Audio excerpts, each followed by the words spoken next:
As you know, we all love music. We really love it. I can't live a day without music.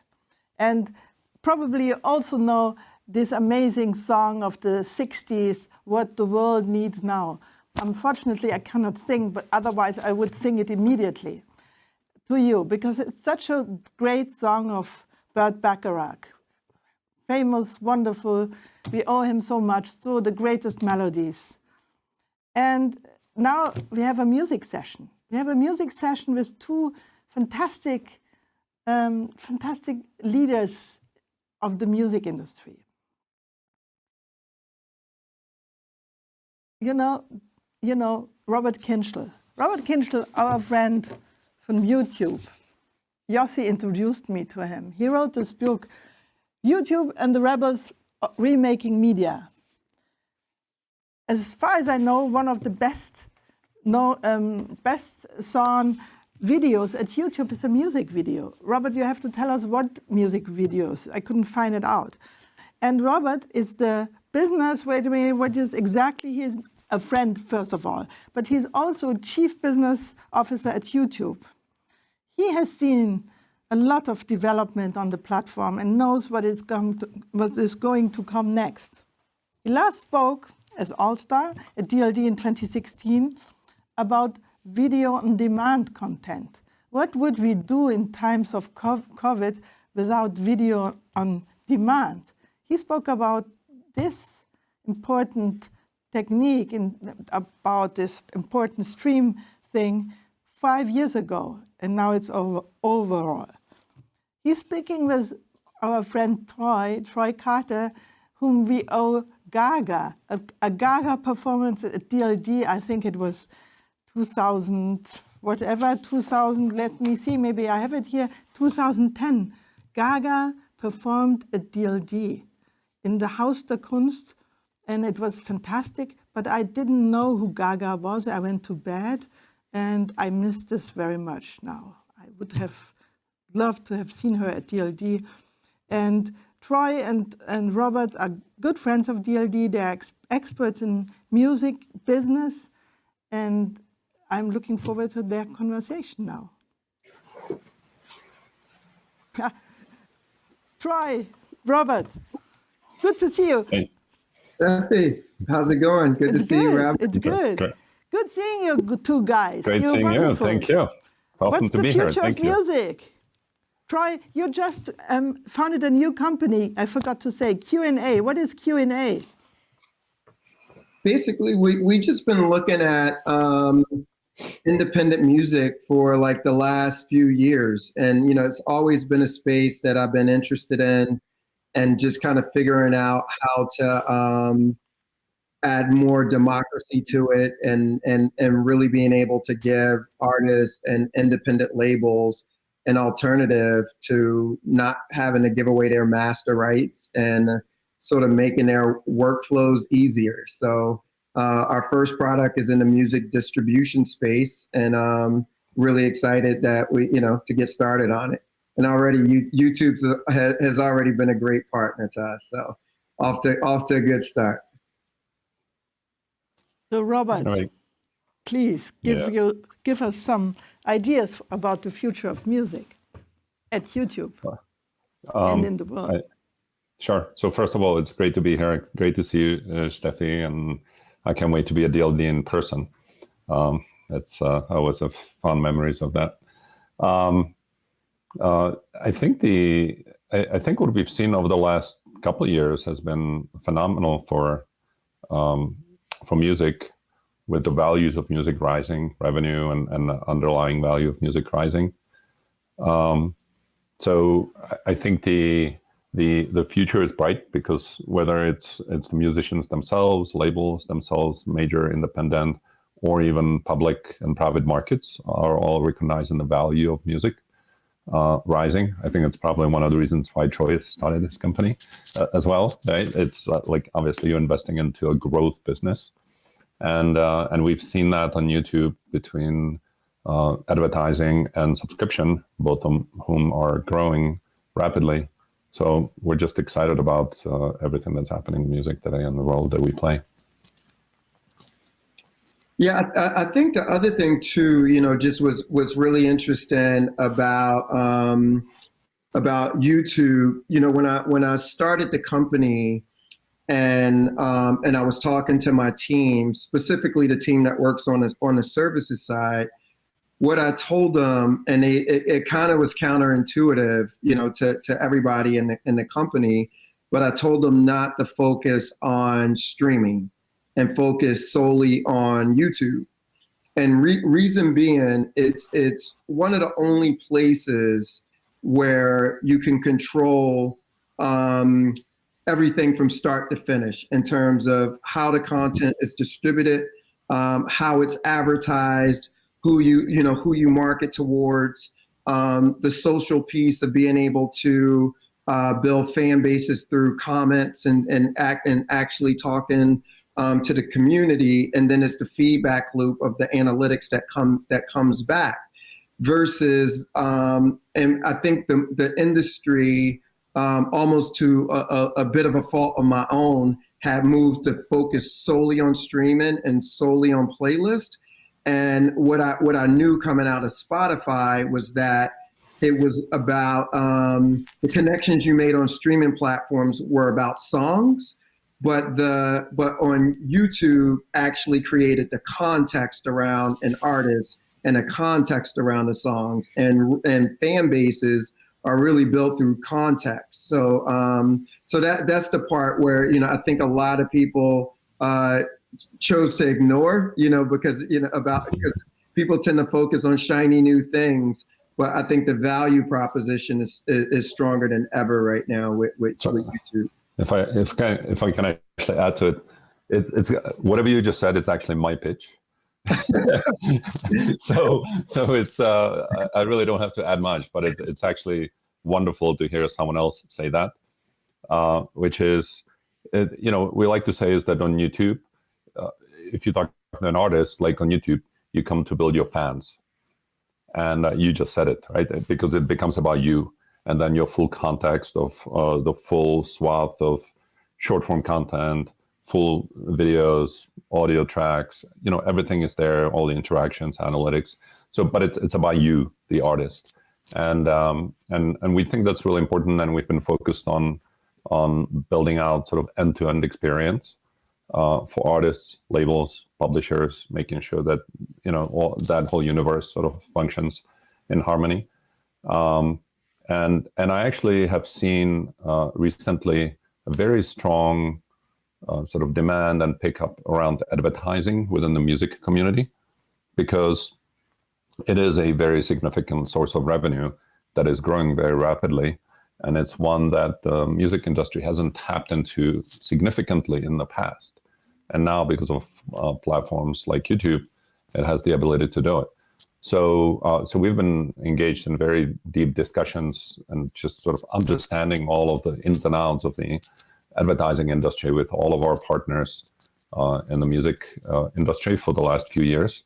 And I think the level of expertise on the music side has increased dramatically around that, because it is quite significant at this point. So we like to say we have this twin engine growth story: ads and subscriptions, right? And obviously the sort of the interaction around the artist and sort of that holistic experience on that is at the core of it. But there's this, from economic standpoint, there's the twin engine growth that's happening, and it's wonderful to see. How important is music to sort of, I guess, Google/YouTube? Because I think one of my concerns, just kind of seeing where the industry has shifted and where the power lies, is technology companies have an extreme amount of leverage and distribution power. And when I look at all of the different verticals that exist inside of technology companies, it's when you look at like an AWS or Google search business and all of these big businesses within these big companies, music is relatively small. And I'm sure it's annoying having to deal with rights holders and and publishers and labels during negotiations. Like, is music a means to an end for you guys, or like how do you guys look at it? I'll give you a few different ways to answer it. It's a very good question, and I totally understand where you're coming from. So if you look at YouTube itself, about half of YouTube and totality of watch time, about half of it comes from YouTube creators, which is like independent source of content creation. One quarter of it comes from music, so it's artists, labels, publishers, collection societies, etc. And a quarter comes from media companies, established TV channels, studios, etc. That's roughly, if you squint, sort of the distribution of watch time. Now you could say a quarter doesn't seem like a lot. If you looked at our earnings call last in Q4, so this was the sort of February earnings call, it was the first time that YouTube exceeded Netflix in total revenue. Wow. So there's a major milestone for us. So when you think about, and you look at the size of Netflix, et cetera, and how it's growing and doing well in the market, just think about that music is contributing to a quarter of that. And so of course it's important. It's not means to an end. It's a, one of the three core pillars of YouTube. And because of that, we were making all the investments into the experience and into the twin engine revenue growth that I was talking about earlier. So it's, the velocity of our platform is high, and it's growing faster than, for instance, Netflix, at a higher base now, and music is part of it. So it's like, you couldn't wish for a better end state. It's not a means to an end. It's like, this is what we do, and music is core part of YouTube. So that's why we're passionate about it. And I don't find it frustrating or annoying to negotiate for it. People created content, they own the copyright, that's their livelihood, needs to be protected, needs to be valued. That's what we do. That's what we're paid to do, right? We're paid to sort this out and make sure that it all works. So it's for us, it's a privilege to make those three parts of the ecosystem work together, and then layer advertisers and users on top of it through payments. So it's we're having fun during challenging times to try to continue to drive value to everyone who publishes content to YouTube. So yeah, Robert, you're probably one of the smartest guys I've met in the music industry. I can't even say the music industry, but since kind of coming across you and seeing what you built, and the team that you put in place is fantastic. If you were starting the music industry over today, and you sort of had a blank slate, what would it look like? So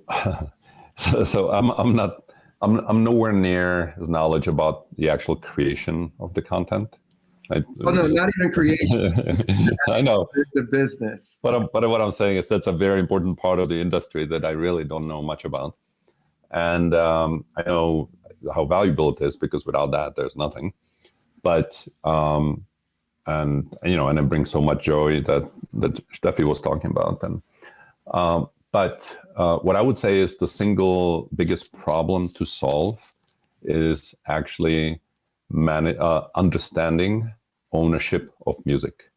There isn't a single canonical database of music where you say this person or this company, this entity owns this portion of the song and publishing and this much on the sound recording side. None of that exists. And I think that in itself is at the core of many issues within the industry, and all kinds of workarounds that platforms have to do in order to sort of provide services and drive revenue. So if I was starting the industry all over, I would try to create an entity, like a bank of music, but like, not for money, but bank, like a data bank of music that everybody would subscribe to and anoint, that would serve as the canonical database of copyright. and all the copyright surrounding music. It would unleash a lot more business and make a lot of people's jobs easier. Yeah, I've been talking to a lot of entrepreneurs in the blockchain space, and just, because I really think blockchain could revolutionize the music industry. And I think what's probably going to end up happening is we'll see these dual economies and sort of these two industries that exist next to each other, which is like the traditional music industry with convoluted type of copyrights and different laws throughout the world of how music and copyright works. And then I think that it's a system of new artists that are coming through that are very smart, that want to be independent, that understand what rights ownership actually means. And I feel like with blockchain and tokens, it'll unlock new revenue and simplify rights as well. So I think that's going to be interesting. If it's well documented and well tracked and comes with indemnifications, that is the key. Yeah. But it's a really great opportunity for music. I think the challenge is that, there's just vast, incredible catalog of music over the last 70 years that obviously would have to over time get sorted out too, right? And that is what like we all deal with legacy issues, right? That we need to figure out how to manage that. The problem with catalog is it just doesn't age well. So I just think generationally we're just going to see this erosion. Just with so many songs coming out now, and just kind of seeing this drop in catalog over the years. If you just look decade after decade, so the 50s catalog for some of the labels, my guess is 90-something% of it would be not worth that much, and then. I could argue the opposite way, that the unlimited show space of internet and recommendation engines, etc., actually drive value of catalog. Like we have these great examples on YouTube with Guns N' Roses suddenly doing incredibly well on YouTube now. But that's like 90s. But if you go back decades, sure. If you go back decades prior, it's that's what I mean in terms of the older catalog. So what I'm guessing is if by the time we get 20 years from now, my guess is 80s catalog will look a lot like 50s catalog. I don't want to wait 20 years. I don't want to wait 20 years. I want to make things better now. But you're right. Naturally, it will get there, but it will be good to figure out some accelerants, to do that. But I just think what's happening. Figure it out, though. Yeah, I think so. Yeah, I think new artists, the next generation of artists will be very sort of copyright focused and understand it well. But it's look, music is, I always call music very liquid. It travels around the world incredibly fast. It's incredibly well aligned with the way the internet works, which is like global distribution, very fast, very light, right? So and it lends itself to be leveraged through recommendations algorithms and sort of large swath of discovery. The challenge counter to that is what we just spoke about, which is lots of the rights are chopped up sort of geographically. So you kind of are trying to merge these two things, that like one is global, the other one is geographic. And so the better the data is, the easier it is to basically lean into global distribution. Mm-hmm. And I think that in itself drives a lot of value, because what we're seeing at YouTube is massive explosion of consumption in countries like India, Japan, Brazil, Indonesia, right? So you have so many people coming online, and everybody likes music. Has TikTok impacted you guys? Has it been complementary? Are you seeing crossover between sort of the growth of TikTok? So obviously we pay a lot of attention to TikTok. It's so far we found it complementary. Again, our results that we just released in February for Q4 sort of speak for themselves. both in user as well as revenue growth. I think the reason that it's complementary is that YouTube is focused on professional content creators ultimately, right? Obviously we have a lot of people who are just doing it for fun, but we have a partner program where people monetize and they rely on YouTube for that steady paycheck, right? That comes because then it helps them hire their staff, pay rent for studios, all kinds of different things. So because of that, we can't really have high degree of algorithmic variability that makes somebody a star overnight, but then nothing, for the next 5 months. So there has to be much greater consistency. TikTok has the benefit of, because it doesn't have a partner program, it can kind of be a little bit more random about that, and which is great for their business model too. But for us, you can start with short videos and you can keep on growing and join the partner program, start earning, and have all kinds of formats that you're using for your art. And I think it's that comprehensive end-to-end experience that you mentioned earlier is basically driving the consistent consumption and consistent publishing of content into YouTube. So we don't really see that. We see the short videos as one of the formats that we can offer, and we don't want to be just in that business. We want to be in this end-to-end solution business. Yeah, and I can see, like, over the pandemic, I know how much I was on YouTube learning new skills every week. So I'm sure there was a ton of engagement around how-tos during pandemic. Yeah, it's been incredible. We always knew that YouTube is also, this is outside the music part, right? So I was talking about the creators, media companies, and music. But we've always seen a sort of rise of educational content and how-to content on YouTube over the last 12 months. That has accelerated tremendously. We've had educational institutions in India digitizing their entire library of materials and uploading them all to YouTube, right? Making sure that kids have access to their materials. And we're working with a whole bunch of others around the world. And there are lots of creators who publish educational content themselves. So it's been quite an eye-opening year from that perspective as well. That's great. Amazing. It's fascinating listening to you too.